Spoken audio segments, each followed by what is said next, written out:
سیدنا صفوان بن سلیم رضی اللہ تعالیٰ عنہ، آپ کے بارے میں آتا ہے کہ آپ کی پنڈلیاں نماز میں زیادہ کھڑے ہونے کی وجہ سے سوج گئی تھی. آپ اس قدر کثرت سے عبادت کیا کرتے کہ آپ کو اگر کوئی کہہ دیتا کہ کل قیامت ہے تو آپ اپنی عبادت میں کچھ اضافہ نہ کر سکتے. یعنی اتنا زبردست شیڈیول پہلے ہی بنا ہوا تھا، اب اس میں کوئی سپیس نہیں تھی کہ قیامت کے لیے کچھ ایکسٹرا عبادت کر لیں. آپ کے بارے میں آتا ہے آپ سردی کے دنوں میں کھلے آسمان تلے سوتے تھے اور گرمی کے دنوں میں بند کمرے میں سوتے. اس کی وجہ یہ تھی کہ سردی کی وجہ سے زیادہ نیند نہ آئے، زیادہ رات کا وقت اللہ کی عبادت میں گزار لیں. کمرے میں گرمی میں اس لیے سوتے کہ گرمی میری نیند سے اٹھا دے، تھوڑی نیند کر لوں اور باقی رات رب کی عبادت میں گزار لوں.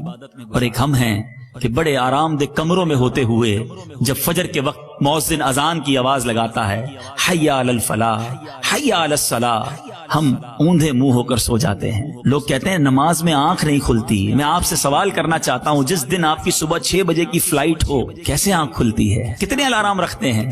ٹرین ہو کسی کی 7 بجے کی، 2 پڑوسیوں کو بھی کہہ کر سوتے ہیں دیکھو اٹھا دینا ٹرین نہ چلی جائے. جس کو صبح 7 بجے جاب پہ پہنچنا ہے، پتہ ہے لیٹ جاؤں گا تو کٹوتی ہو جانی ہے، وہ اپنی والدہ کو گھر والوں کو کہہ کے سوتا ہے 6:30 بجے اٹھا دینا، کسی طرح بھی جاب پہ ٹائم پہ پہنچنا ہے. جاب امپورٹنٹ ہے، ٹرین امپورٹنٹ ہے، فلائٹ امپورٹنٹ ہے، ہمارے لیے نماز امپورٹنٹ نہیں ہے.